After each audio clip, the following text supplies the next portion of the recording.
لن تنالوا البر حتى تنفقوا مما تحبون وما تنفقوا من شيء فإن الله به عليم. تاسې نیکی ته نشئ رسیدلای تر څو خپل هغه شیان د خدای په لار کې ونه لګوي چې تاسې ته ګران وي او څه چې تاسې ولګوي الله به ورڅخه ناخبره نه وي.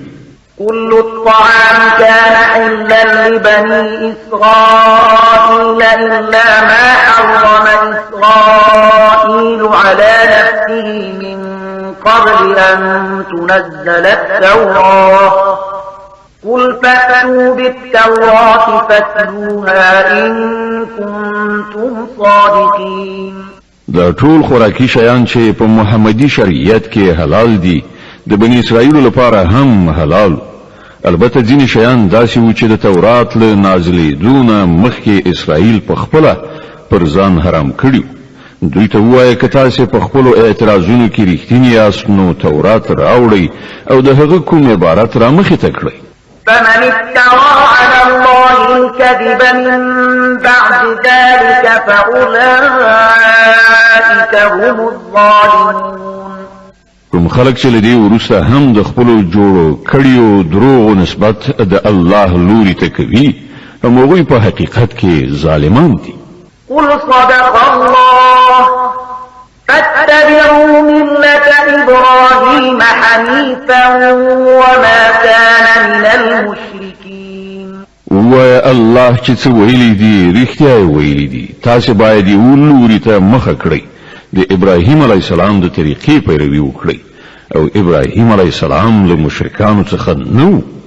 إن أول بيت وضع للناس للذي ببكة مباركا وهدى للعالمين. بشکه تر ټولو لوی عبادت ځای چې د انسانانو لپاره ودان شو هغه هم هغه دی چې په مکه کې دی. هغه ته خیر او برکت ورکړ شوی او د ټولو نړیوالو لپاره د هدایت مرکز ګرځول شوی دی. د آل عمران مبارکه سوره چې د قرآن عظیم شان دریمه سوره ده په مدینه منوره کې را نازله شوې ده. 200 مبارک آیاتونه لري. تلاوت او پښتو ترجمه یې له 19 آیت څخه اوري. فيه آيات بينات مقام إبراهيم ومن دخله كان آمنا ولله على الناس حج البيت من استطاع إليه سبيلا ومن كفر فإن الله غني عن العالمين. په هغه کې څرګندې نښانې دي د ابراهیم علیه السلام د عبادت ځای دی او هغه ته چې څوک ننوځي په امن شو. پر خلکو د الله دا حق دی چې که څوک هغه کور ته د رسیدو وس لري د هغه حج دی وکړي او که څوک د دې فرمان له عملي کولو نه انکار وکړي نو هغه دې په دې پوه وي چې الله له ټولو نړیوالو څخه بېنیازه دی. قل يا أهل الكتاب لم تكفرون بآيات الله والله شهيد على ما تعملون. ووایه ای اهل کتابو تاسې ولې د الله د حکمونو له منلو نه منکرېږئ؟ هر یو حرکت چې تاسې کوئ الله مو ویني.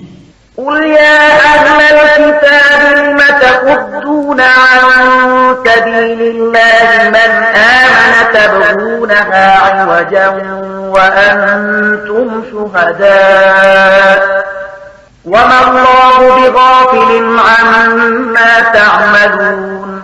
ووایه ای اهل کتابو دا ستاسې څه چلند دی چې که څوک د الله حکم مني تاسې هغه هم د الله له لارې نه منع کوئ او غواړئ چې هغه دې په کږه لاره لاړ شي په داسې حال کې چې تاسې په خپله په دې شاهدان یې چې دا لار سمه ده. ستاسې له کړو وړو څخه الله بې خبره نه دی.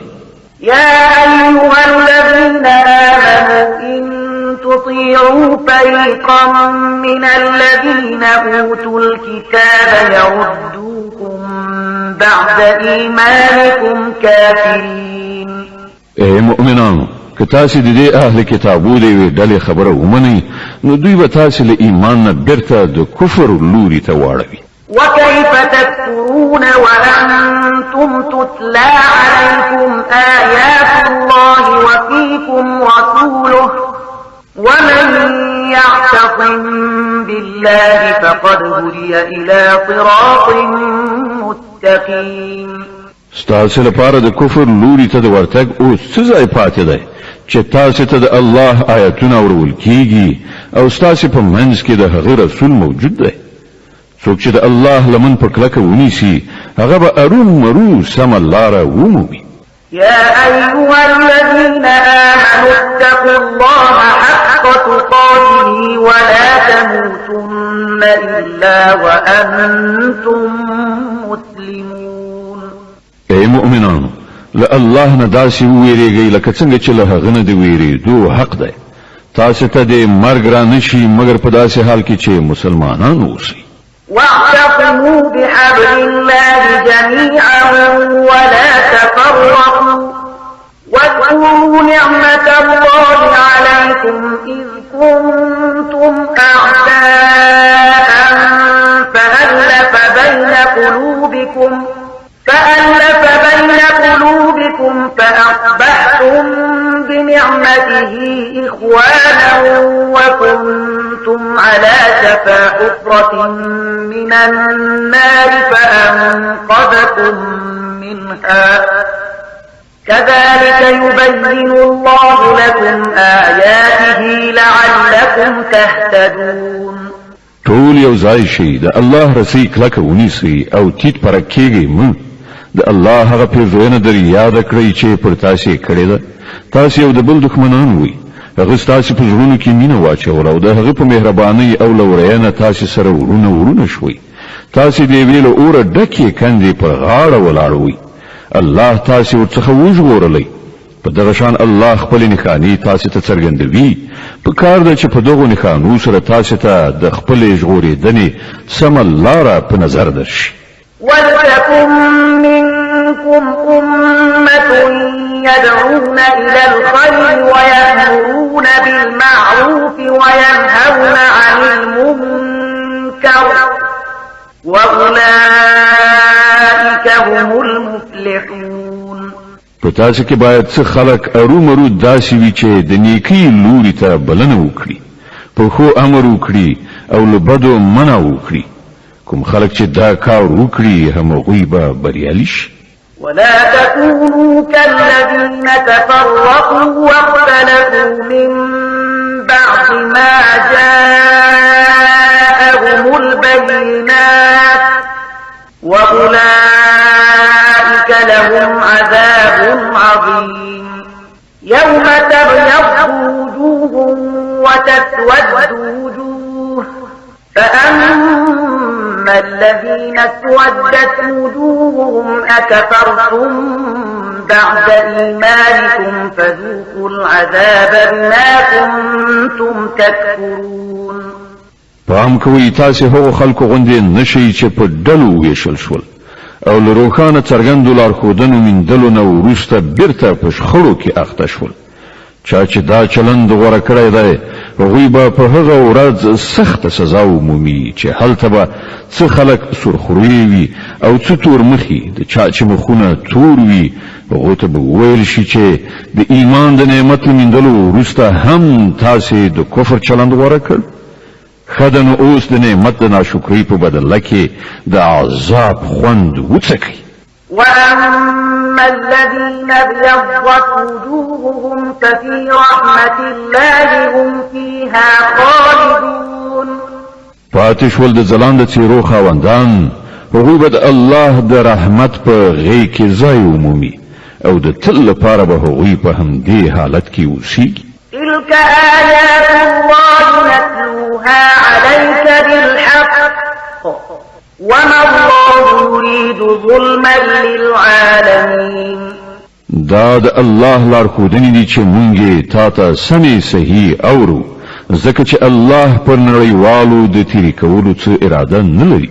ولله ما في السماوات وما في الأرض وإلى الله ترجع الأمور. د ځمکې او اسمانونو د ټولو شیانو څښتن الله دی او ټول چارې د همدې الله حضور ته وړاندې کیږي. كنتم خير أمة أخرجت للناس تأمرون بالمعروف وتنهون عن المنكر وتؤمنون بالله ولو آمن أهل الكتاب لكان خيرا لهم منهم المؤمنون وأكثرهم الفاسقون. اوس په نړۍ کې هغه غوره ډله تاسو یاست چې د انسانانو د لارښودنې او اصلاح لپاره منځته راوړل شوې ده. تاسو د نیکۍ امر کوئ او پر الله ایمان لرئ. که دغو کتابیانو ایمان راوړی وای نو د همدوی لپاره ښه وه، که څه هم په هغو کې ځینې د ایمان خاوندان شته، خو د دوی زیاتره کسان له فرمان څخه سرغړونکي دي. لن يضروكم إلا أذى وإن يقاتلوكم يولوكم الأدبار ثم لا ينصرون. دوی تاسو ته هیڅ ورانه نشي دراړولای، اله بلا دومره کولای شي چې تنګ مو کړي. که دوی له تاسو سره وجنګيږي نو په مقابله کې به شادر واړوي، بیا به داسې بې وسې وي چې له هیڅ لوري به مرسته ورته ونه رسیږي. ضربت عليهم الذلة أينما تكفوا إلا بحبل من الله وحبل من الناس وباءوا بغضب من الله وضربت عليهم المسكنة ذلك بأنهم كانوا يكفرون بآيات الله ويقتلون الأنبياء بغير حق ذلك بما عصوا وكانوا يعتدون. دوی چې هر چیرته ومنځل شي نو ذلت به پر مسلط وي. که چیرته د خدای په وړاندې یا د انسانانو ترڅنګ پناه واخلي دا بیله خبره ده. دوی د الله په قهر اخته شوي دي، په دوی اړتیا او مغلوبیت مسلط کړای شوی دی، او دا هر څه له دې عمله شوي دي چې دوی د خدای له آیاتونو څخه منکرېدل او دوی پیغمبران په ناحقه ووژل. دا د دوی د سرغړونې او تیریو عاقبت دی. ليسوا سواء من أهل الكتاب أمة قائمة يتلون آيات الله آناء الليل وهم يسجدون يؤمنون بالله واليوم الآخر ويأمرون بالمعروف وينهون عن المنكر ويسارعون في الخيرات وأولئك من الصالحين. خو ټول اهل کتاب یو شان نه دي، په هغو کې ځینې داسې هم دي چې پر سمه لار روان دي. د شپې له مخې د الله آیاتونه لولي او د هغه په وړاندې په سجده پریوځي.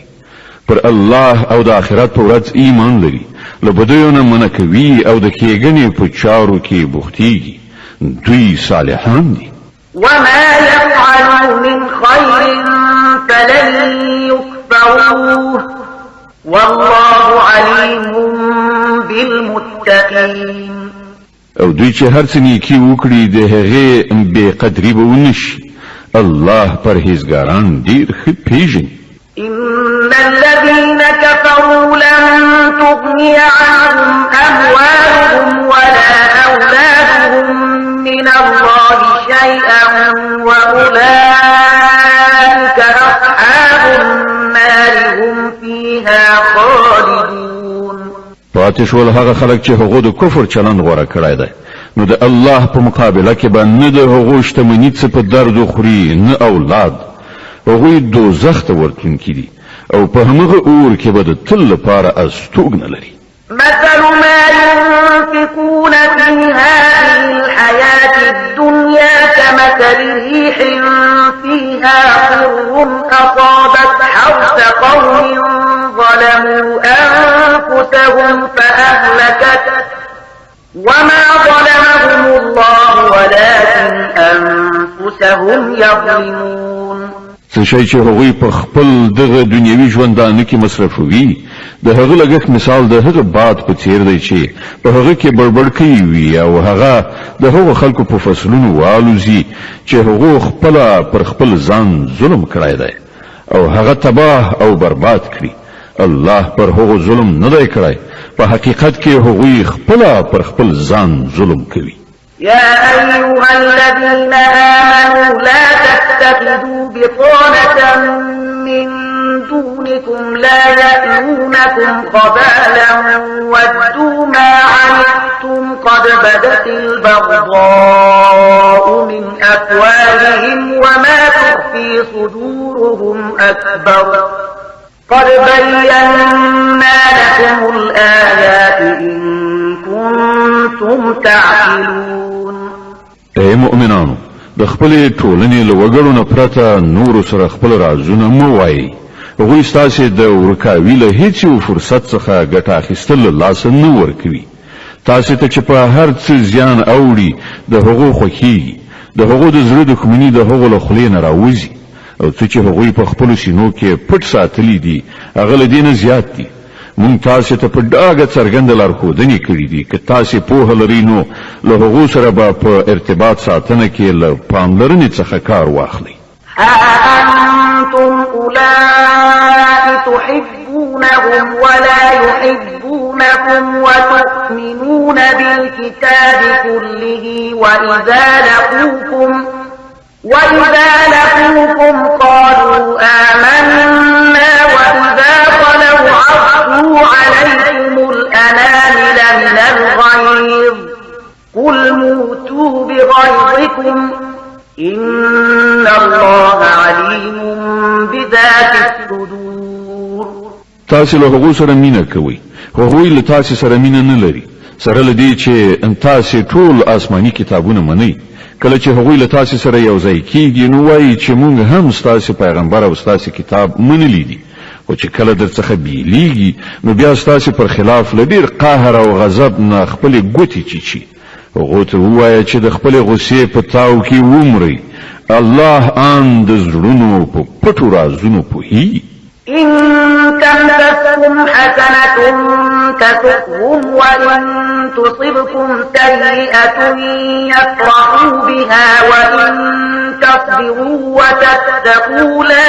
يضركم كيدهم شيئا إن الله بما يعملون محيط که تاسې ته څه ښېګڼه رسیږي نو هغوی خفه کیږي او که پر تاسې څه مصیبت راځي نو دوی خوشحالیږي خو د هغوی هیڅ دسیسه ستاسې په خلاف اغېزمنه کېدی نشي په دې شرط چې تاسې له صبر څخه کار واخلئ او له الله څخه د ویرېدو سره عمل وکړئ دوی چې هر څه کوي د الله د علم په چاپېریال کې دي وإذ غدوت من أهلك تبوئ المؤمنين مقاعد للقتال والله سميع عليم اے پیغمبره د مسلمانانو په وړاندې هغه خاطره یاد کړه چې کله د سهار په توره خړه له خپل کور وتلی وي او د احد په میدان کې د مسلمانانو د جګړې لپاره په موضعګانو نیولو معذف کول الله ټول خبرې اوري او هغه په هر څه ښه خبر دی إذ هم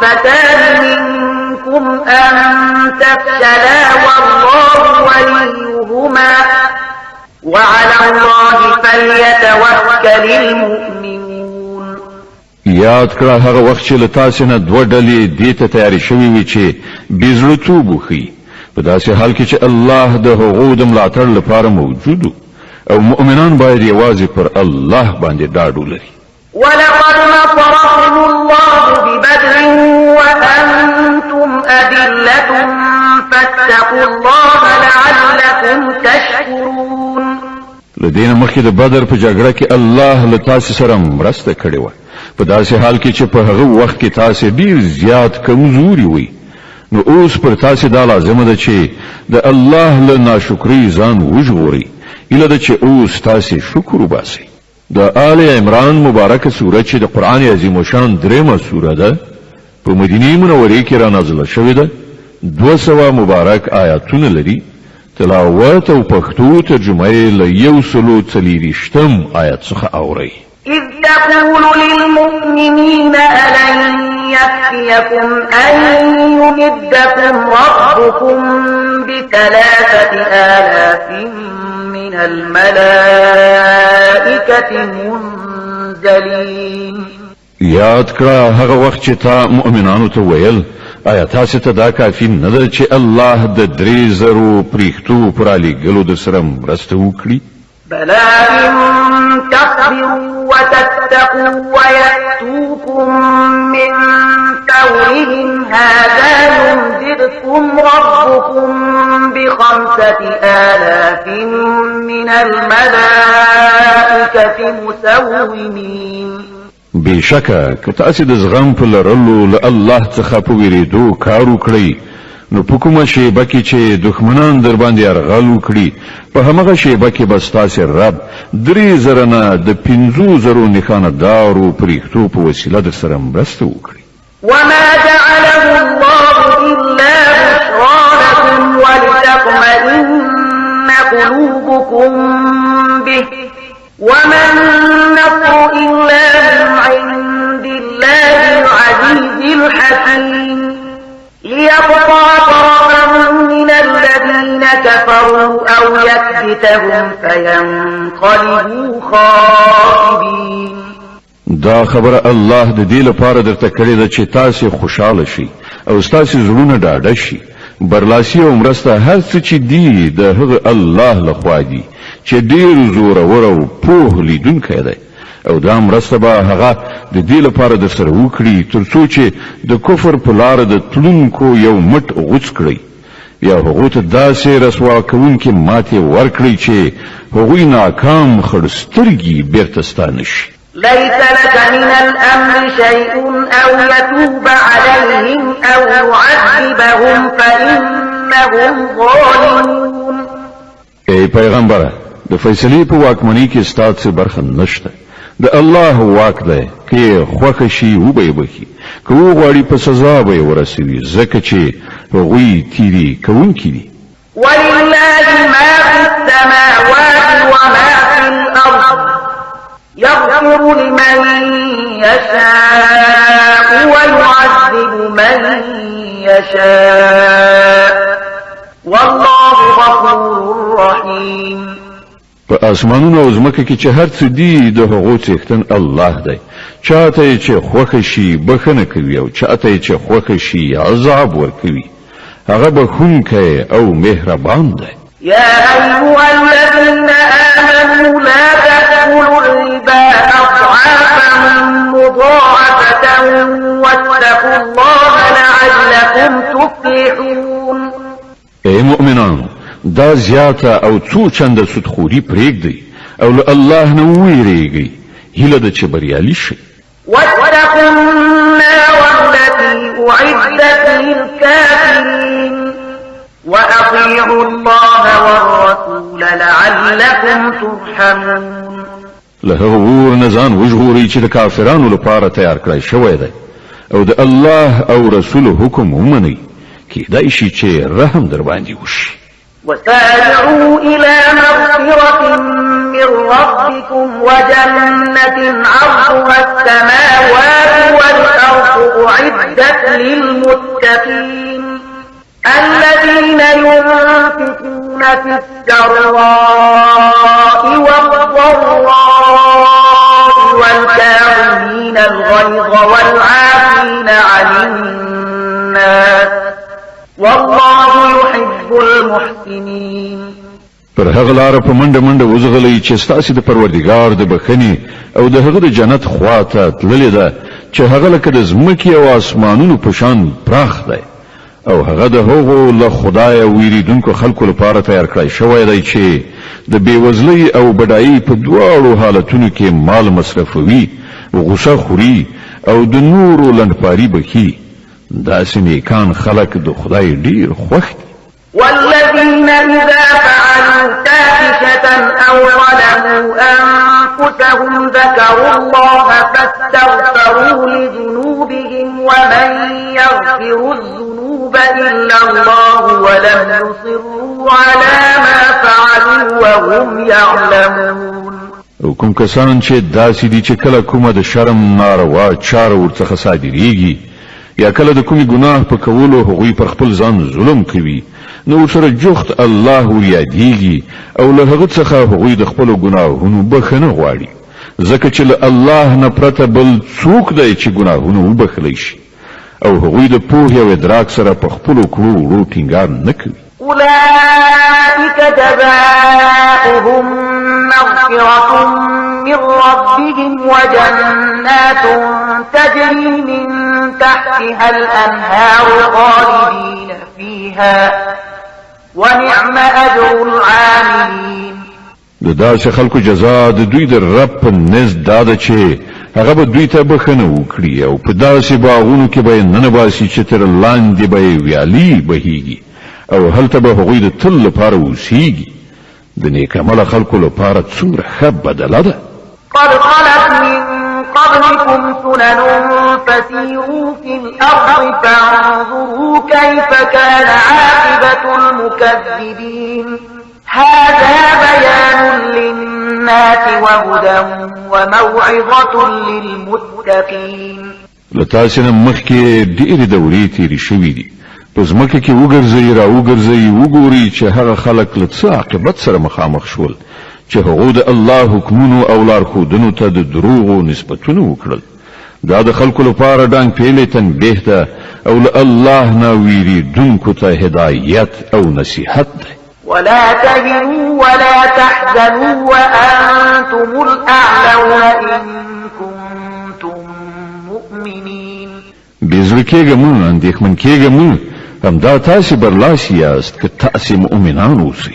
إن يمسككم قرح فقد مس القوم قرح مثله وتلك الأيام نداولها بين الناس وليعلم الله الذين آمنوا ويتخذ منكم شهداء والله لا يحب الظالمين وليمحص الله الذين آمنوا ويمحق الكافرين. اوس که تاسې ټپي شوي نو له دې نه مخکې ستاسې دښمنه ډله همداسې ټپیان شوي دي. دا د زمانې خوږې ترخې دي چې مونږ یې د خلکو ترمنځ اړوو. پر تاسې دا مرحله ځکه راوستل شوه چې الله دا کتنه غوښتله چې په تاسې کې رښتیني مؤمنان څوک دي او د هغو خلکو چاڼول یعنی بیلول غوښتل چې په واقعي توګه د رښتینولۍ شاهدان وي ځکه چې ظالمان د الله نه خوښیږي او هغه د دې ازموینې په وسیله د مؤمنانو په ځانګړې توګه بیلول او د کافرانو ځپلې غوښتل. أم حسبتم أن تدخلوا الجنة ولما يعلم الله الذين جاهدوا منكم ويعلم الصابرين ولقد كنتم تمنون الموت من قبل أن تلقوه فقد رأيتموه وأنتم تنظرون. ایا تاسو دا غنلې ده چې همداسې به جنت ته لاړ شئ په داسې حال کې چې لا تر اوسه پورې الله دا نه دی لیدلی یعنی دا ازمایښت نه دی کړی چې په تاسو کې څوک هغه خلک دي چې د هغه په لار کې جهاد کوونکي او صبر کوونکي دي. تاسو خو د مرګ هیله کولی خدا د هغه وخت خبره ده چې مرګ سره مخامخ شوي نه وي. دا د اوس سره مخامخ شوي او تاسو هغه په سترګو ولید. وما محمد إلا رسول قد خلت من قبله الرسل أفإن مات أو قتل انقلبتم على أعقابكم ومن ينقلب على عقبيه فلن يضر الله شيئا وسيجزي الله الشاكرين. محمد صلی الله علیه وسلم نور څه نه دی مګر صرف یو پیغمبر دی. له هغه نه مخکې نور پیغمبران هم تیر شوي دي. نو که هغه ومري یا ووژل شي نو تاسې به په خپلو پوندو په شا ګرځئ. په یاد ولرئ څوک چې په شا واوړي هغه به الله ته هیڅ زیان ونه رسوي البته څوک چې د الله شکر ایستونکي بندگان شي هغوی ته به الله د دې بدله ورکړي. وما كان لنفس أن تموت إلا بإذن الله كتابا مؤجلا ومن يرد ثواب الدنيا نؤته منها ومن يرد ثواب الآخرة نؤته منها وسنجزي الشاكرين. هیڅ ساکښ د الله له حکم نه پرته نشي مړ کېدی. د مرګ نیټه لیکل شوې ده. څوک چې د دنیا د ثواب په اراده کار وکړي هغه ته به موږ له هم دې دنیا نه ورکړو او څوک چې د آخرت په اراده کار وکړي هغه به د آخرت ثواب ومومي او شکر ایستونکو ته به موږ ارومرو د هغو جزا ورکړو. وكأين من نبي قاتل معه ربيون كثير فما وهنوا لما أصابهم في سبيل الله وما ضعفوا وما استكانوا والله يحب الصابرين. لدينا مخکې ډېر پیغمبران داسې تیر شوي دي چې د هغو په ملګرتیا کې ډېر خدای پالونکي وجنګېدل. د خدای په لار کې چې کوم غمونه پر هغو راغلل هغوی پرې زړه ماتي نه شول. هغوی کمزوري ښکاره نه کړه. هغوی د باطل په وړاندې سرکوزي نه شول. الله هم داسې صبر کوونکي خوښوي. وما كان قولهم إلا أن قالوا ربنا اغفر لنا ذنوبنا وإسرافنا في أمرنا وثبت أقدامنا وانصرنا على القوم الكافرين. د هغو دعا صرف دا و چې ای زمون پروردګار زمون خطاوی او ګناوی راوبخه. زمون په کار کې که ستاله حدودونه څه تیرای شوی وي هغه معاف کړه. زمون قدمونه محکم کړه او پر کافرانو زمون د برلاسي لپاره را سره مرسته وکړه. فآتاهم الله ثواب الدنيا وحسن ثواب الآخرة والله يحب المحسنين. په پای کې الله هغه ته د دنیا ثواب هم ورکړ او له هغه نه غوره ثواب په آخرت کې هم ور په برخه کړ. د الله هم دا راز نیک عمل کسان خوښیږي. يا أيها الذين آمنوا إن تطيعوا الذين كفروا يردوكم على أعقابكم فتنقلبوا خاسرين بل الله مولاكم وهو خير الناصرين. ای مؤمنان که تاسو د هغو خلکو په خوښه لاړ شئ چې هغو کفر غوره کړی دی نو هغوی به تاسو بیرته په شا واړوي او تاسو به ناکام شئ. د هغو خبرې غلطي دي. حقیقت دا دی چې الله ستاسو ملاتړ او مرستندوی دی او هغه ډیر ښه مددگار دی. سنلقي في قلوب الذين كفروا الرعب بما أشركوا بالله ما لم ينزل به سلطانا ومأواهم النار وبئس مثوى الظالمين. هغه وخت ډیر ژر راتلونکی دی چې موږ د حق نه منونکو په زړونو کې ویره وغورځو ځکه چې هغه الله سره په خدایي کې هغه څه شریک انګیرلي دي چې د هغه په برخوالي الله کوم سند نه دی نازل کړی. د هغه وروستی استوګنځای دوزخ دی او ډیر بد دی هغه استوګنځای چې هغه ظالمانو ته به ور په برخه وي.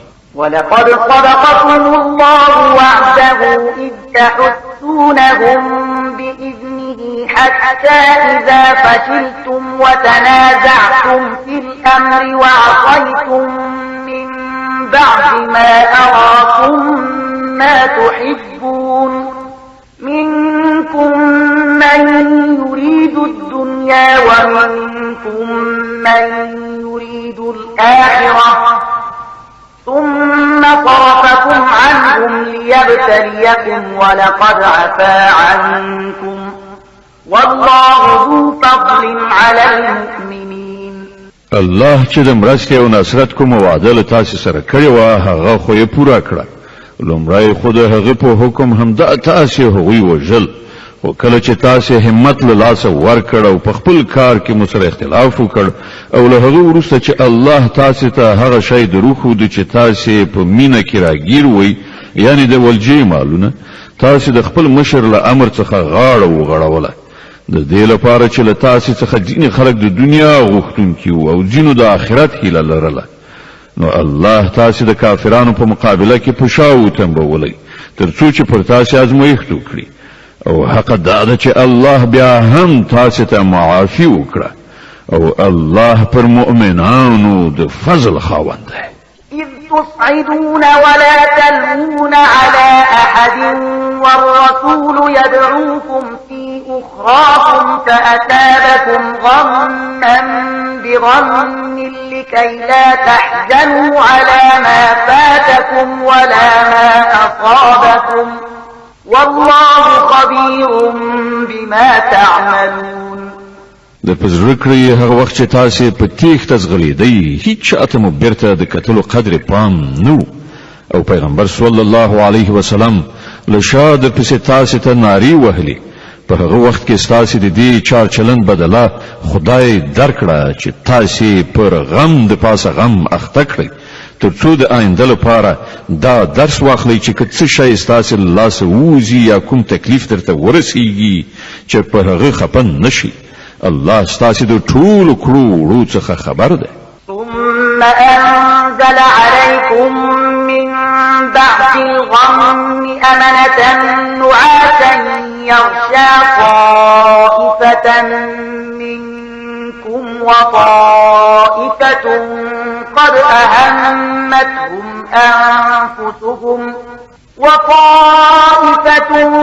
قد أهمتهم أنفسهم يظنون بالله غير الحق ظن الجاهلية يقولون هل لنا من الأمر من شيء قل إن الأمر كله لله يخفون في أنفسهم ما لا يبدون لك يقولون لو كان لنا من الأمر شيء ما قتلنا هاهنا قل لو كنتم في بيوتكم لبرز الذين كتب عليهم القتل إلى مضاجعهم وليبتلي الله ما في صدوركم وليمحص ما في قلوبكم والله عليم بذات الصدور لدې کړهونو وروسته بیا هم الله له تاسو څخه پر ځینو کسانو یو داسې د ډاډین غوندې حالت راوست چې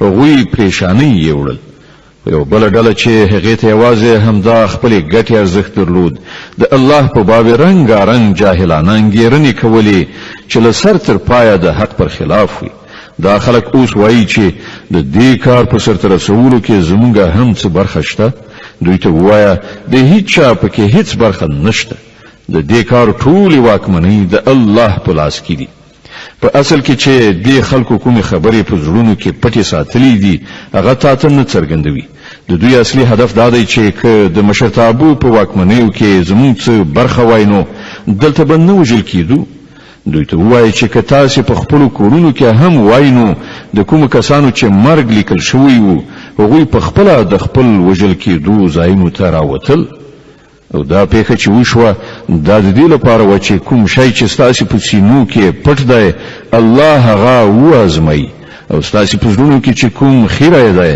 هغه را برسیره کړي الله د زړونو په حال ډیر ښه پوهیږي إن الذين تولوا منكم يوم التقى الجمعان إنما استزلهم الشيطان ببعض ما كسبوا ولقد عفى الله عنهم إن الله غفور حليم لتاسې نه کوم خلکو چې د مقابلې په ورځ شا اړولې وه د هغو د دې تېروتلو سبب دا و چې د هغو د ځینو کمزوریو له امله شیطان د هغو پښې ښویولې وي الله هغو ته بښنه وکړه الله ډېر تېرېدونکی او د زغم څښتن دی يا أيها الذين آمنوا لا تكونوا كالذين كفروا وقالوا لإخوانهم إذا ضربوا في الأرض أو كانوا غزا لو كانوا عندنا ما ماتوا وما قتلوا ليجعل الله ذلك حسرة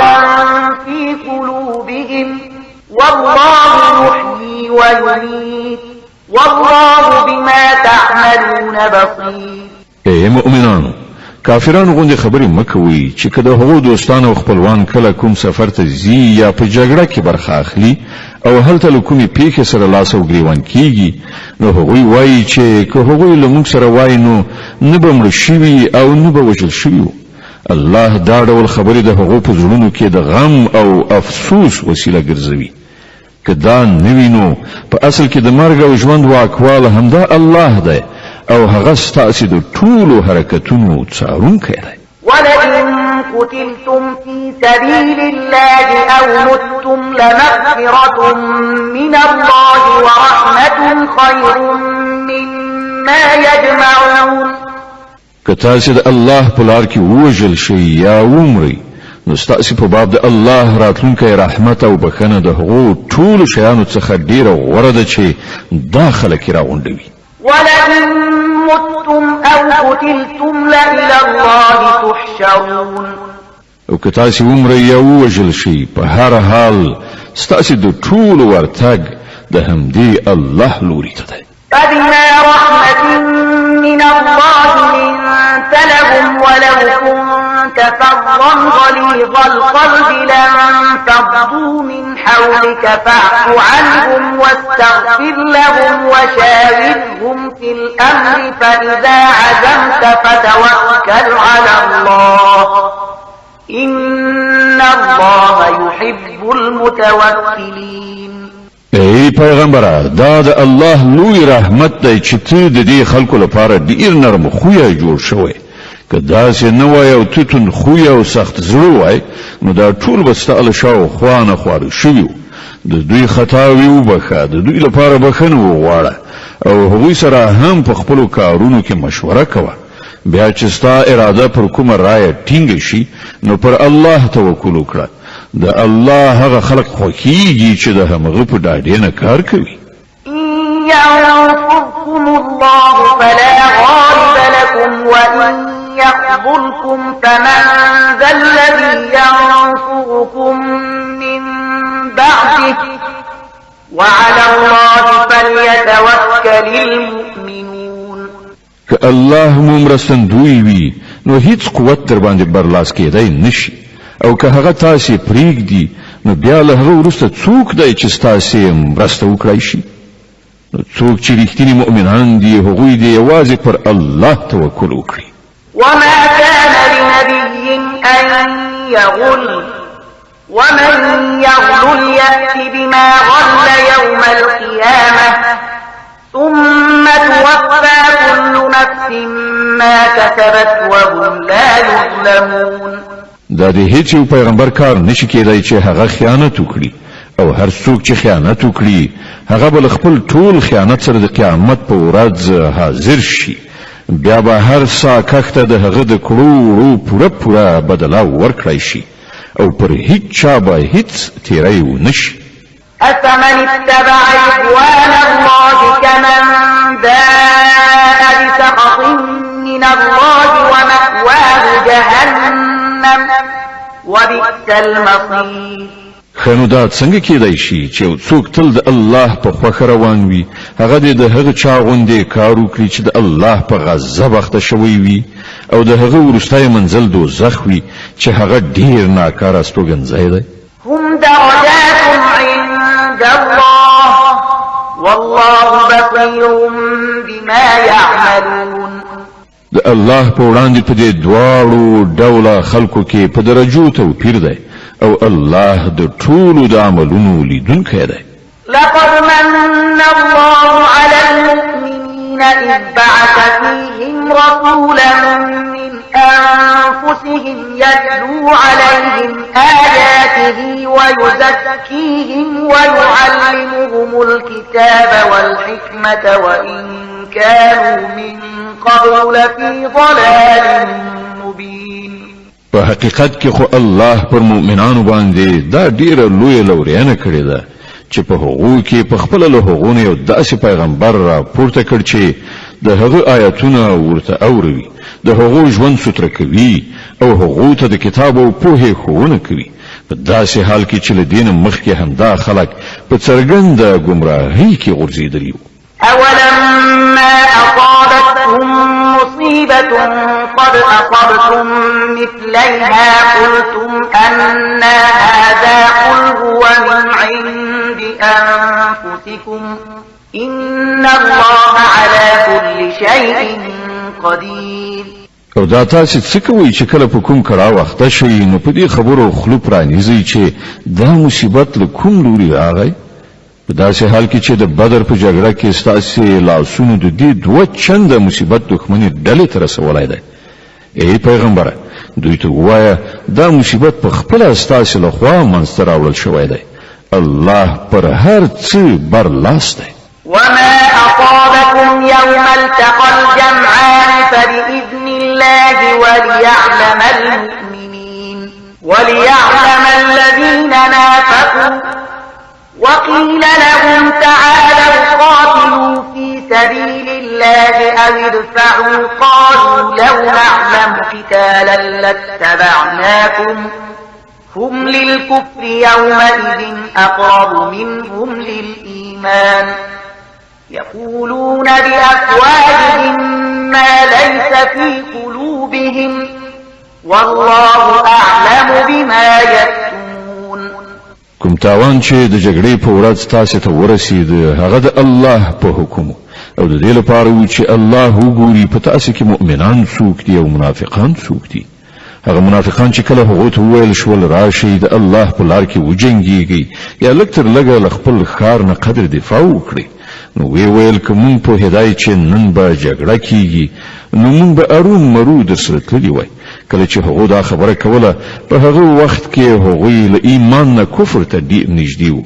هغه په خپل خلو هغه څه وایي چې د هغه په زړونو کې نه وي او هغه چې هغه په زړونو کې پټوي الله پرې خپوهي. الذين قالوا لإخوانهم وقعدوا لو أطاعونا ما قتلوا قل فادرءوا عن أنفسكم الموت إن كنتم صادقين. دا همغه خلک دي چې په خپل خو کېناستل او د هغو ورونه خلک چې وجنګېدل او وژل شول د هغو په باب ویل چې که هغو زمون خبره منلې وای نه به وژل شوي. دوی ته وایي چې که تاسو په خپل دغه خبره کې ریښتینی یاست نو چې کله مو خپل مرګ راشي هغه وزندوي. ولا تحسبن الذين قتلوا في سبيل الله أمواتا بل أحياء عند ربهم يرزقون فرحين بما آتاهم الله من فضله ويستبشرون بالذين لم يلحقوا بهم من خلفهم ألا خوف عليهم ولا هم يحزنون. کوم کسان چې د الله په لار کې وجل شوي دي هغوی مړه مګنئ. هغوی خو په حقیقت کې ژوندي دي د خپل رب په وړاندې روزي مومي چې الله د خپل لورینې له مخې هغو ته ورکړي دي پر هغه خوښ او سوکاله دي او ډاډه دي چې کوم مؤمنان چې له هغو وروسته په نړۍ کې پاتې دي او لا تر اوسه پورې هلته نه دي رسېدلي د هغو لپاره هم څه ویره او کړاو نشته. يستبشرون بنعمة من الله وفضل وأن الله لا يضيع أجر المؤمنين. هغوی الله په لورینه او د هغه په مهربانۍ خوشاله او سوکاله دي او هغو ته څرګنده شوې ده چې الله د مؤمنانو اجر نه ضایع کوي. الذين استجابوا لله والرسول من بعد ما أصابهم القرح للذين أحسنوا منهم واتقوا أجر عظيم. کوم کسانو چې له ټپي کېدو وروسته هم د الله او د رسول بلنې ته لبیک وویل په هغو کې چې کوم خلک نیکوکاران او پرهیزګاران دي د هغو لپاره ستر اجر دی. الذين قال لهم الناس إن الناس قد جمعوا لكم فاخشوهم فزادهم إيمانا وقالوا حسبنا الله ونعم الوكيل. او هغه کسان چې خلکو ورته وویل چې ستاسو پر خلاف لوی لښکرې راغونډې شوي دي له هغو نه وویریږئ نو د دې په اورېدو یې نور هم ایمان پیاوړی شو او هغو ځواب ورکړ چې زموږ لپاره خدای کافي دی او همغه ډیر ښه کار جوړونکی دی.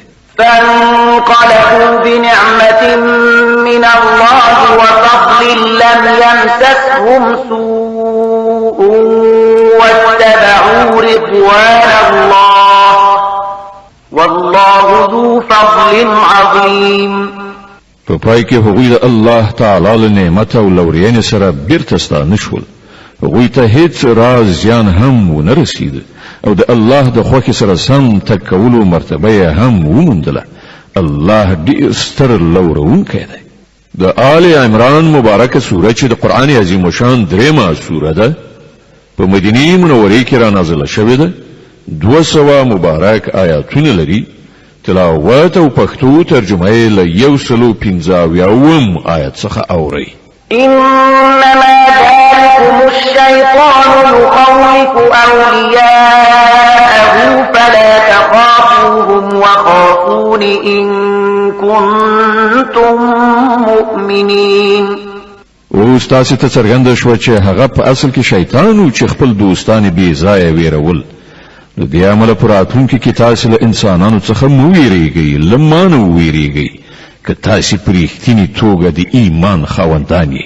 ولا يحزنك الذين يسارعون في الكفر إنهم لن يضروا الله شيئا يريد الله ألا يجعل لهم حظا في الآخرة ولهم عذاب عظيم. ای پیغمبره، څوک چې نن د کفر په لار کې هاند او هڅه کوي ته د هغو په منډو تړو مه ځورېږه. دوی د الله هیڅ کار نشي ورانولی. الله غواړي چې د هغو لپاره په آخرت کې کومه برخه ونه ټاکي او په پای کې هغوی په سخت عذاب اخته کیدونکي دي. إن الذين اشتروا الكفر بالإيمان لن يضروا الله شيئا ولهم عذاب أليم. کوم خلکو چې د ایمان په بدل کې کفر اخیستی دی هغوی په باوري توګه الله ته هیڅ زیان نشي اړولی. د هغو لپاره دردناک عذاب تیار دی. ولا يحسبن الذين كفروا أنما نملي لهم خير لأنفسهم إنما نملي لهم ليزدادوا إثما ولهم عذاب مهين. دا مهلت چې موږ هغو ته ورکوو کافران دي دا د ځان لپاره غوره نه ګڼي. موږ خو هغو ته د دې لپاره مهلت ورکوو چې دوی د ګناه دروند پیټی وتړي. بیا د هغو لپاره سخته سپکوونکې سزا ده.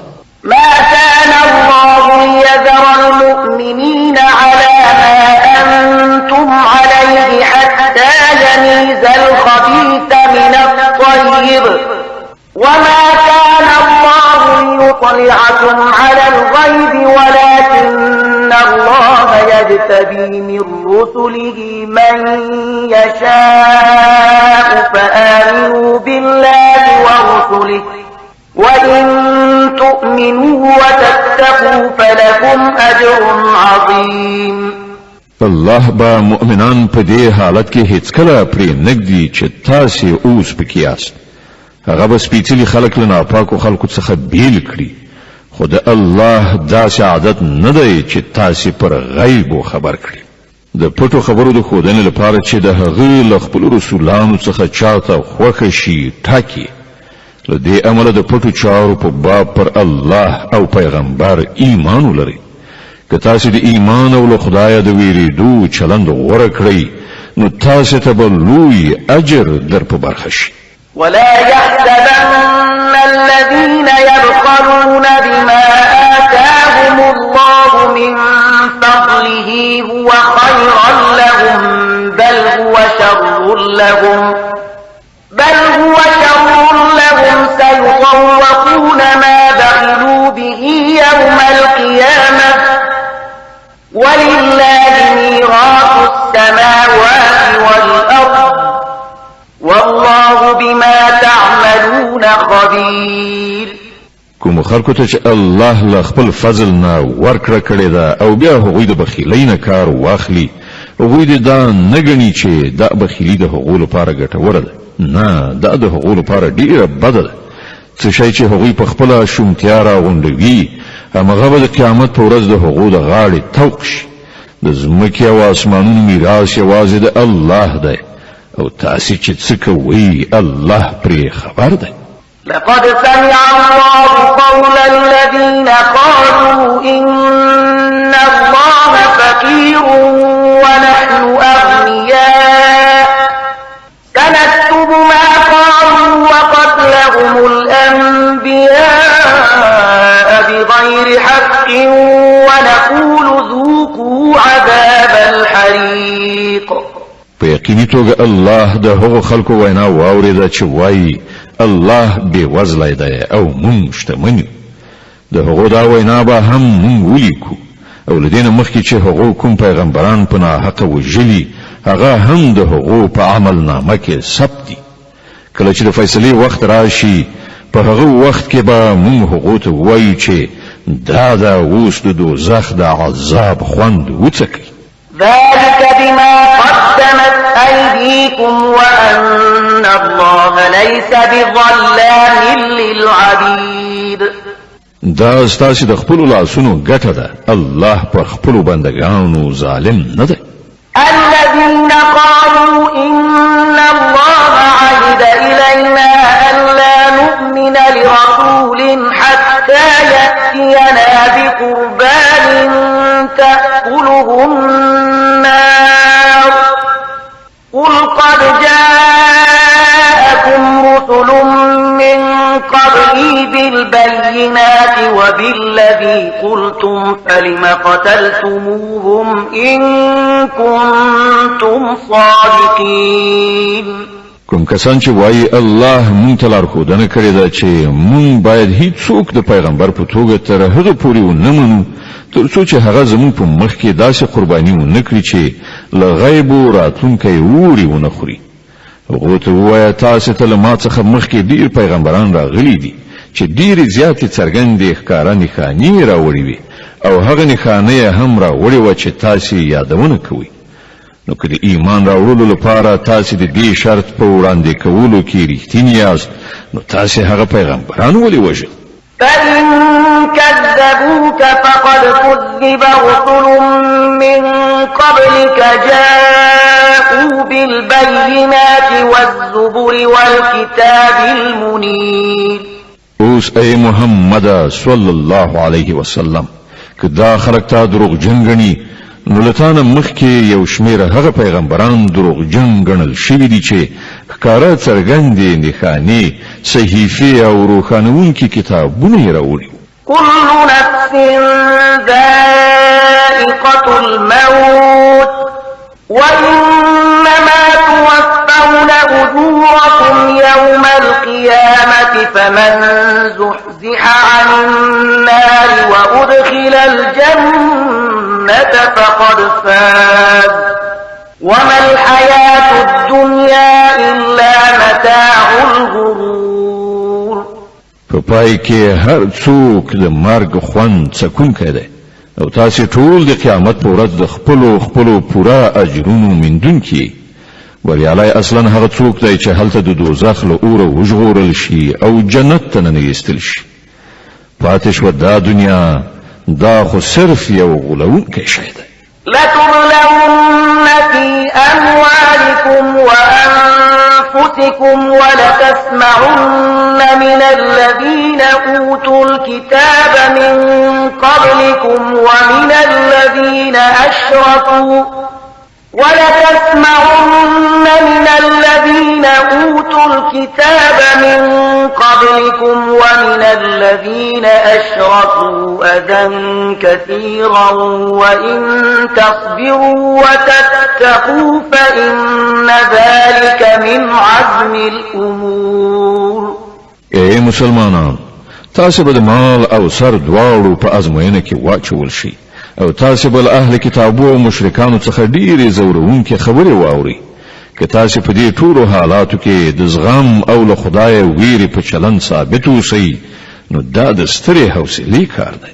وَإِذْ أَخَذَ اللَّهُ مِيثَاقَ الَّذِينَ أُوتُوا الْكِتَابَ لَتُبَيِّنُنَّهُ لِلنَّاسِ وَلَا تَكْتُمُونَهُ فَنَبَذُوهُ وَرَاءَ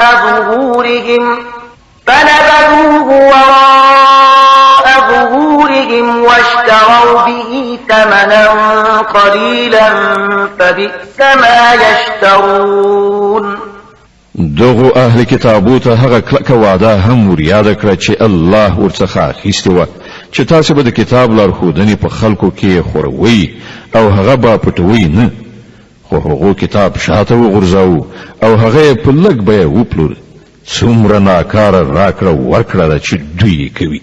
لا تحسبن الذين يفرحون بما أتوا ويحبون أن يحمدوا بما لم يفعلوا فلا تحسبنهم بمفازة من العذاب ولهم عذاب أليم. تاسې هغه خلک له عذاب نه خوندي مانګیرئ چې په خپلو کړو وړو خوشحاله دي او هیلهمند دي په داسې چارو کې ستاینه وشي چې په واقع کې هغوی نه دي کړي. په حقیقت کې د هغو لپاره دردناکه سزا تیار ده. ولله ملك السماوات والأرض والله على كل شيء قدير. د ځمکې او اسمانونو څښتن الله دی او د هغه پر هر څه لاس بر دی. د آل عمران مبارکه سوره چې د قرآن عظیم شان درېمه سوره ده په مدینه منورې کې را نازله شوې ده. 200 مبارک آیاتونه لري. تلاوت او پښتو ترجمه یې له 190 آیت څخه اوري.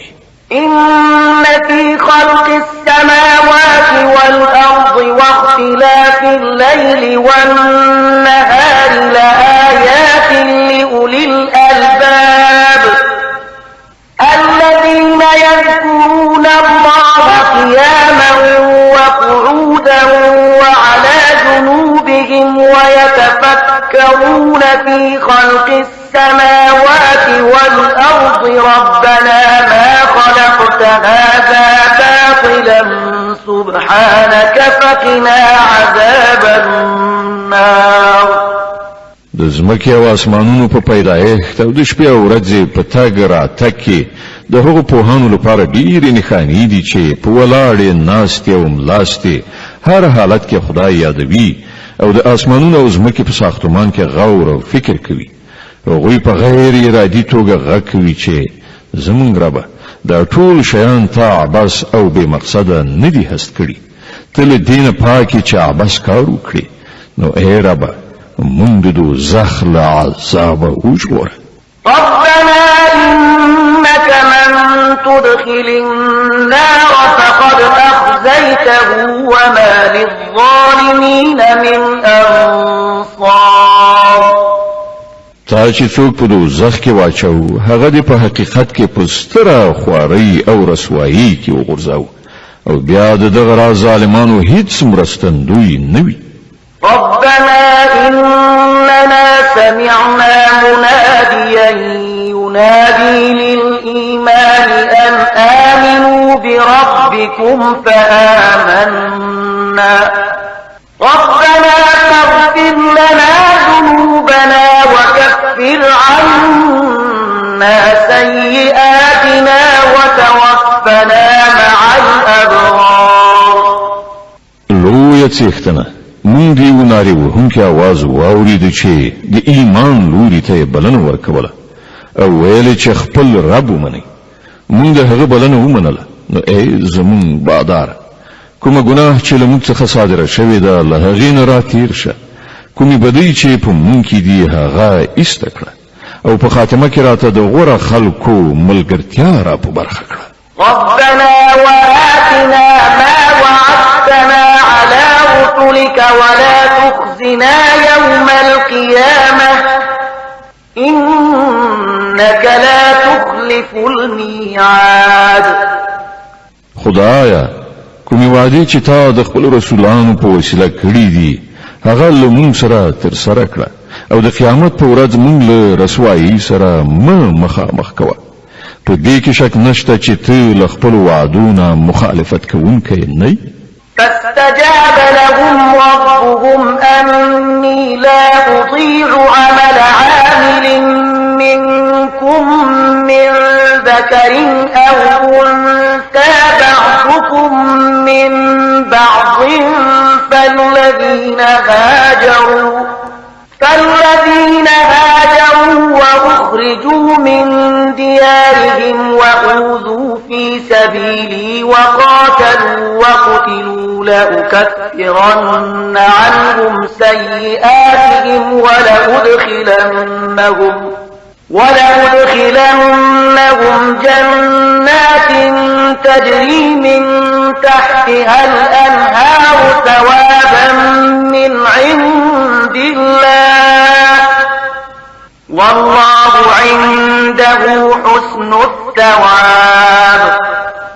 د هغو رب په جواب کې فرمایي زه له تاسې نه د هیڅ یو د عمل ضایع کوونکی نه یم، که نارینه وي که ښځه، تاسې ټول ځینې د ځینو هم جنس یاست. له دې امله کوم خلکو چې زما په خاطر خپل وطن پرېښود او زما په لار کې له خپلو کورونو څخه ویستل شول، د هغو ټولې ګناوې به زه ورته وبخم او هغوی به داسې باغونو ته ننباسم چې تر هغو لاندې به ویالې بهیږي. دا د الله په وړاندې د هغو مکافات دی او ډیر غوره مکافات له امدې الله سره دي. لا يغرنك تقلب الذين كفروا في البلاد متاع قليل ثم مأواهم جهنم وبئس المهاد. ای پیغمبر صلی الله علیه وسلم، د نړۍ په هیوادونو کې د خدای د نافرمانو بندگانو ګرځېدل دي تا ونه غولوي. دا صرف د څو ورځني ژوند لږ غوندې خوند دی، بیا به دوی ټول دوزخ ته لاړ شي چې ډیر بد استوګنځی دی.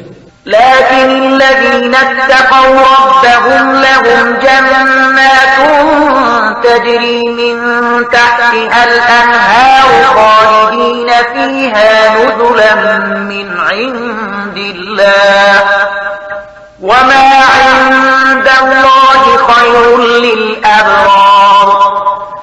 د دې پر خلاف کوم خلک چې له خپل خدای نه په ویریدو ژوند تیروي، د هغو لپاره داسې باغونه دي چې تر هغو لاندې ویالې بهیږي.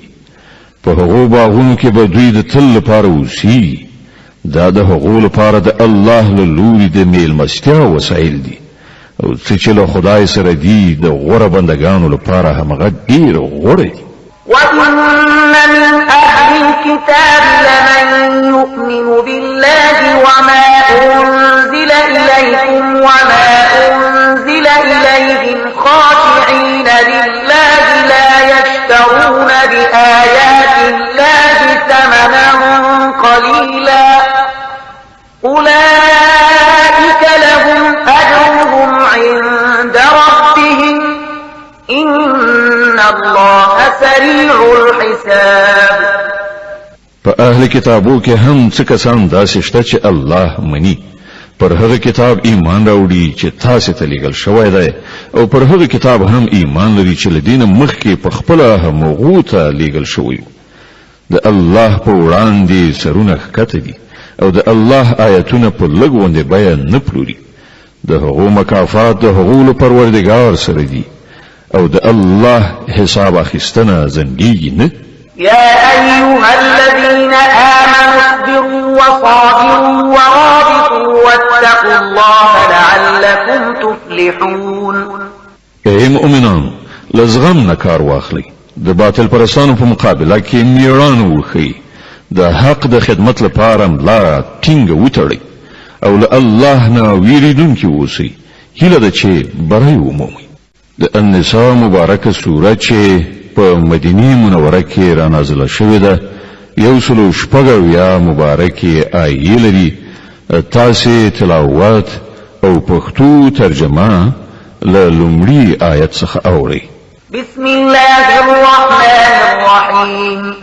د الله په نوم چې ډیر زیات مهربان پورا رحم لرونکی دی. يا أيها الناس اتقوا واتقوا ربكم الذي خلقكم من نفس واحدة وخلق منها زوجها وبث منهما رجالا كثيرا ونساء واتقوا الله الذي تساءلون به والأرحام إن الله كان عليكم رقيبا. اے خلکو لخبل هغه رب نو ویریږي چې هغه تاسو له یو تن څخه پیدا کړی او له هغه تن څخه د هغه جوړه منځ راوړه او له دې دواړو نه په نړۍ کې ډیر نارینه او ښځې خوار کړل. له هغه خدای نو ویریږي چې د هغه په وسیله تاسو یو له بل نه خپل حقوق غواړئ او د خپلوي او پیوندونو له غوڅولو نه ډډه وکړئ. باور ولرئ چې الله پر تاسو څارونکی دی. وآتوا اليتامى أموالهم ولا تتبدلوا الخبيث بالطيب ولا تأكلوا أموالهم إلى أموالكم إنه كان حوبا كبيرا. د یتیمانو مالونو هغو ته بیرته وسپارئ.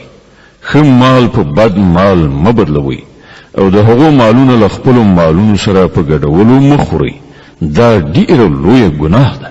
وإن خفتم ألا تقسطوا في اليتامى فانكحوا ما طاب لكم من النساء مثنى وثلاث ورباع فإن خفتم ألا تعدلوا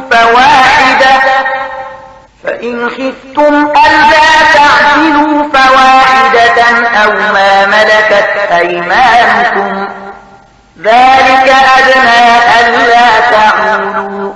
که تاسو ویریږئ چې له یتیمانو سره به عدالت ونشئ کړای نو کومې ښځې چې ستاسو خوښیږي له هغو څخه له 2 3 یا 4 سره نکاح وکړئ. خو کله تاسو سره دا اندېښنه وي چې له هغو سره به عدالت ونشئ کړای نو یوه ښځه وکړئ یا له هغو وینځو نه ازدواجي کار واخلئ چې تاسو ته په لاس درغلي دي.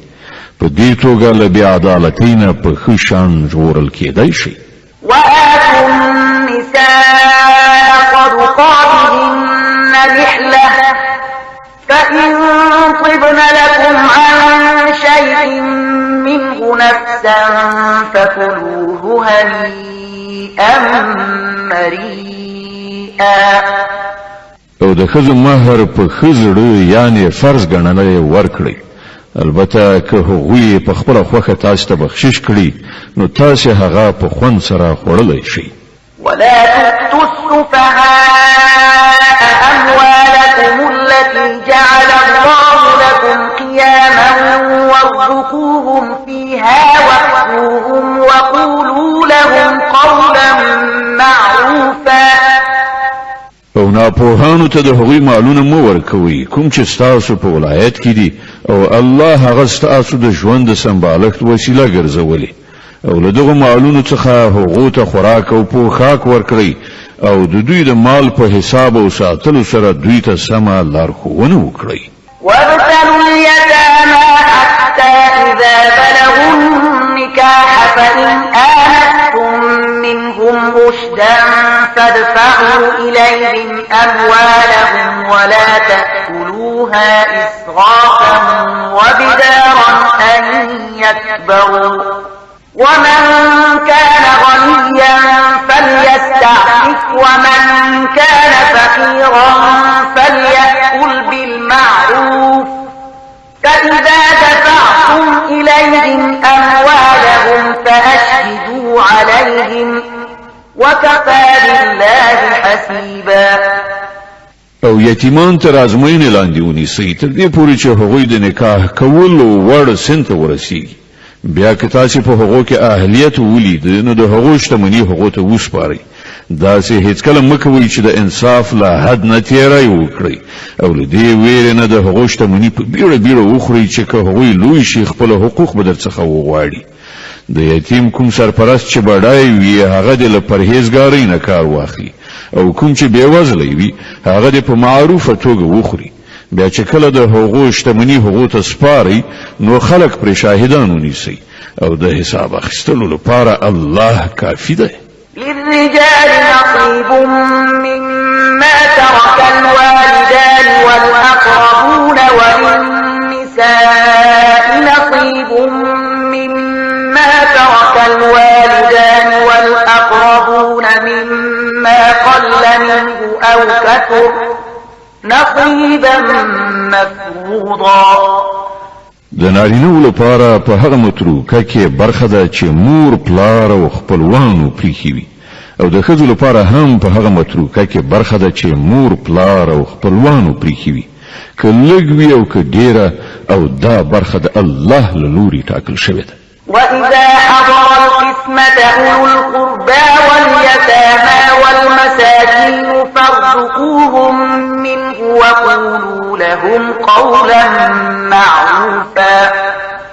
او کله چې د ویش په وخت کې د کورنۍ خلک او یتیمان او بیوزلي راشي نو په دې مال کې هغو ته هم څه ورکړي او له هغو سره په خوږه ژبه خبرې وکړي. وليخشى الذين لو تركوا من خلفهم ذرية ضعافا خافوا عليهم فليتقوا الله وليقولوا قولا سديدا. خلکو ته د دې خبرې په نظر کې نیولو سره ویره کول پکار دي چې که هغوی په خپل لزان وروسته بیوزلي اولادونه پریږدي نو د مرګ په وخت کې به د خپل اولادونو لپاره څنګه زوریدلی نو باید چې هغوی له خدای ویریږي او رښتیا وینا وکړي. إن الذين يأكلون أموال اليتامى ظلما إنما يأكلون في بطونهم نارا وسيصلون سعيرا. کوم خلک چې په ظلم سره د یتیمانو مالونه خوري په حقیقت کې هغوی خپل ګیډې له اوره ډکوي او هغوی به ارومرو د دوزخ او جن اور ته ورننوځي.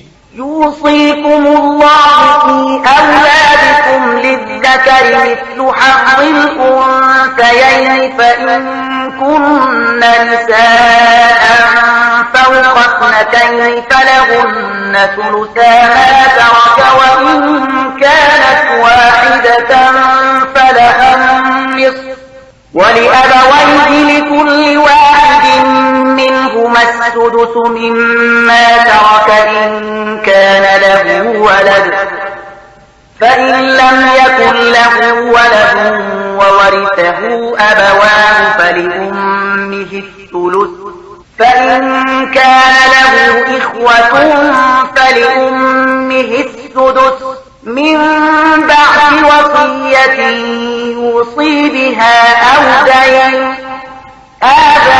آباؤكم وأبناؤكم لا تدرون أيهم أقرب لكم نفعا فريضة من الله إن الله كان عليما حكيما. ستاسو د اولادونو په باب الله تاسو ته لارښودنه کوي چې د نارینه‌و برخه د دوه ښځو په اندازه ده.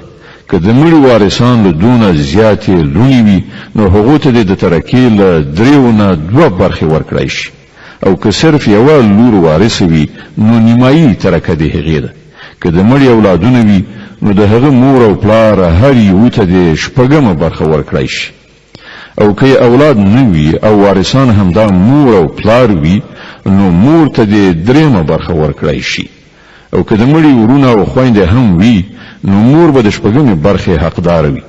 دا ټول برخې به هغه وخت بیلیږي چې که مړي وصیت کړی وي هغه پوره کړی شي او که پور باندې وي چې هغه ادا کړی شي. تاسو نه پوهیږئ چې تاسو د مور پلار او تاسو له اولادونو کوم یو د ګټې په لحاظ درته ډیر نږدې دی.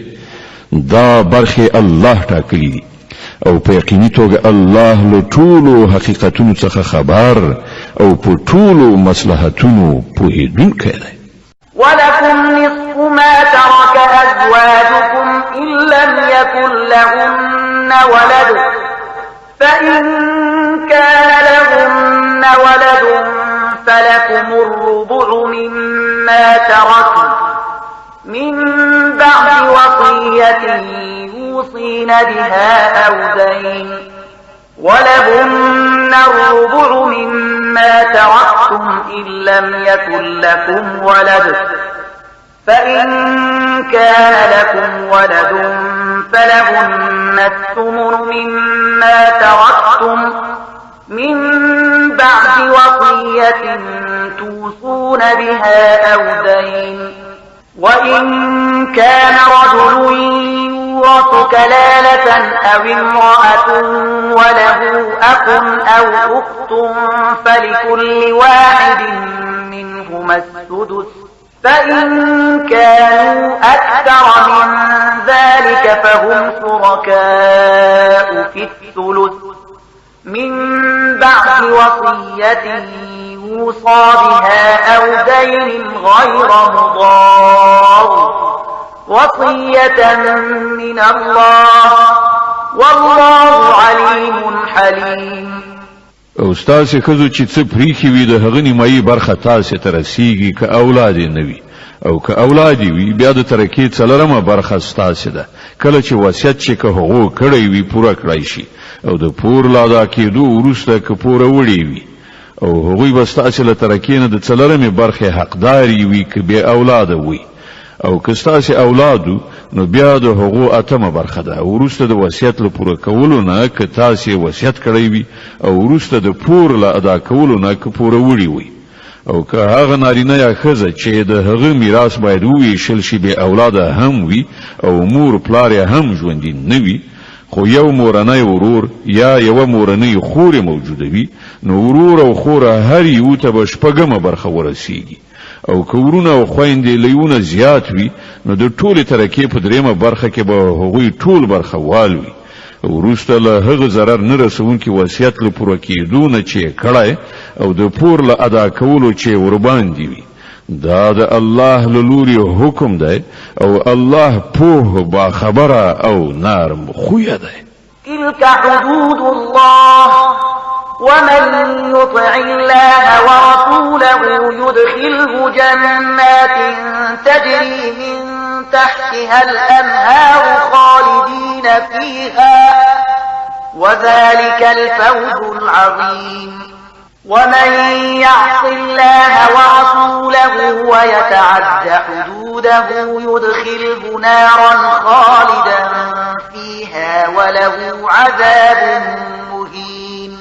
دا د الله ټاکل شوی پولی دي څوک چې د الله او د هغه د پیغمبر اطاعت وکړي الله به هغه داسې باغونو ته ننباسي چې تر هغو لاندې به ویالې بهیږي او هغوی به پکې د تل لپاره استوګن وي او همدا ستر بریالیتوب دی.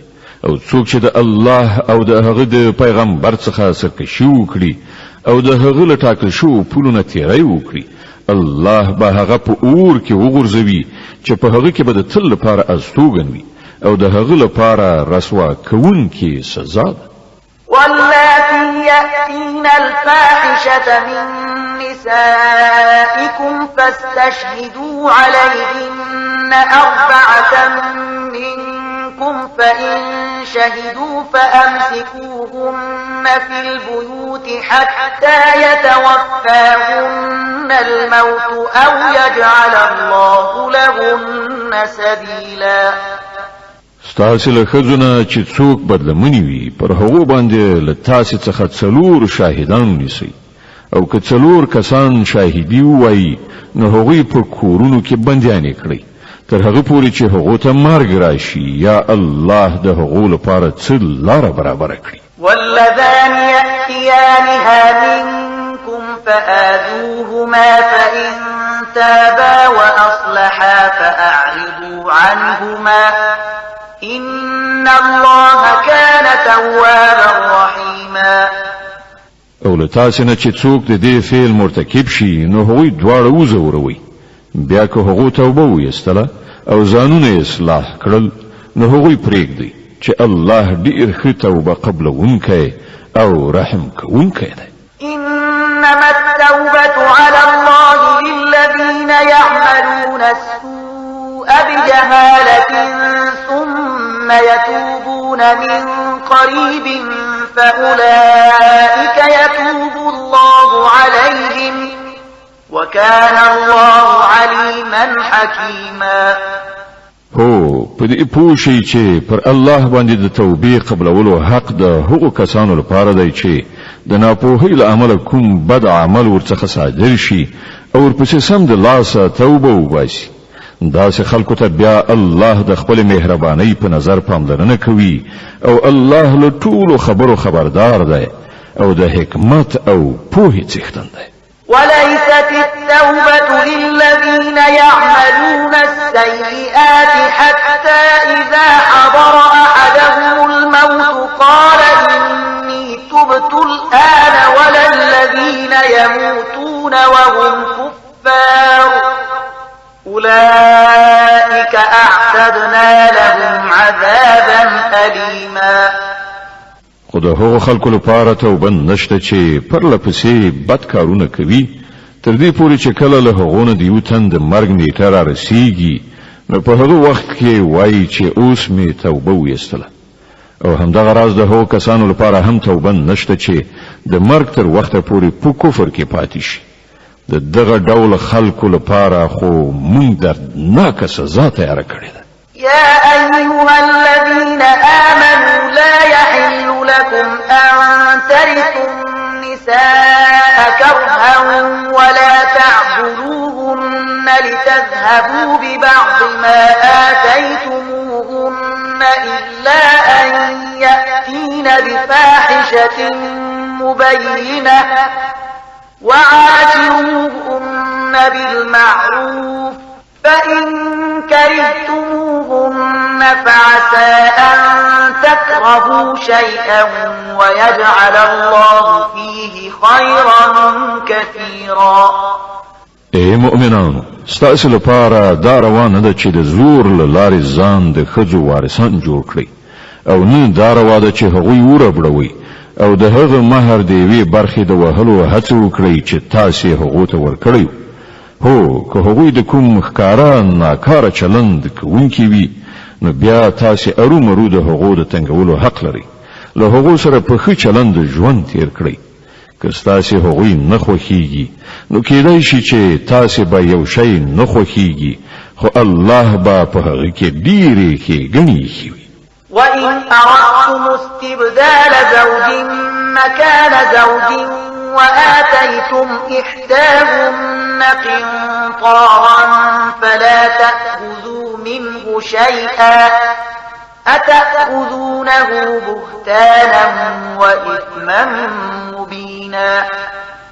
او که تاسې د یوې ښځې پر ځای د بلې ښځې راوستلو اراده وکړئ نو که تاسې هغې ته په پنډونو مال هم ورکړی وي له هغه نه بیرته هیڅ شی مه اخلئ. آیا تاسې په تور ټپلو او څرګند ظلم کولو هغه بیرته اخلئ؟ وكيف تأخذونه وقد أفضى بعضكم إلى بعض وأخذن منكم ميثاقا غليظا. او تاسې به هغه په څه شان اخلئ په داسې حال کې چې تاسې یو د بل سره په مینه اوسېدلي او هغوی له تاسې څخه پخه وعده اخیستې ده.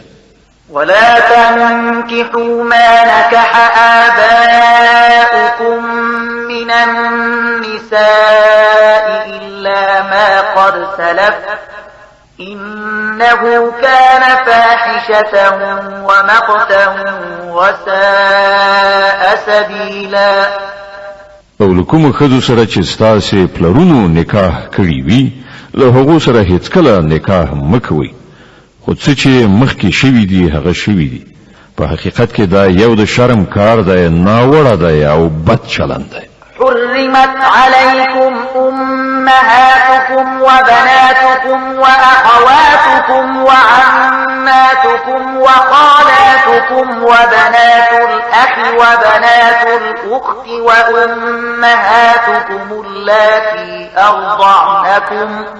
وأمهاتكم اللاتي أرضعنكم وأخواتكم من الرضاعة وأمهات نسائكم وربائبكم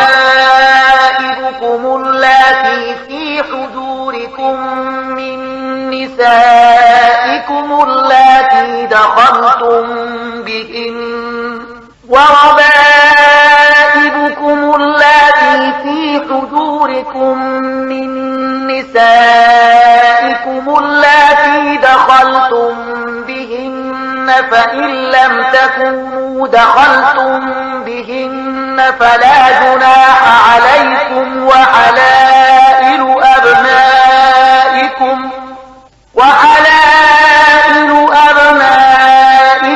الذين من أصلابكم وأن تجمعوا بين الأختين إلا ما قد سلف إن الله كان غفورا رحيما. پر تاسې حرام کړای شوې ستاسې میندې لونې خویندې ترېندې توړیګانې ورېرې خورزې او ستاسې هغه میندې چې تاسې ته شودې درکړې وي او ستاسې د تی شریکې خویندې او ستاسې د ښځو میندې او ستاسې د ښځو هغه لونې چې ستاسې په غېږو کې پالل شوي وي د هغو میرمنو لونې چې ستاسې ورسره د میړه میرمنې اړیکه راغلي وي او که یوازې نکاح ورسره تړل شوي وي او د میړه میرمنې تماس مو نه وي نیولی نو د هغو په پرېښودلو او د هغو له لونو سره په نکاح کولو کې پر تاسې څه ګناه نشته او ستاسې د هغو زامنو میرمنې چې ستاسې له پشت نه وي او دا هم پر تاسې حرامه ده چې په یوه نکاح کې دوه خویندې یو ځای کړئ خو چې مخکې څه شوي هغه شوي دي الله بخونکی او رحم کوونکی دی.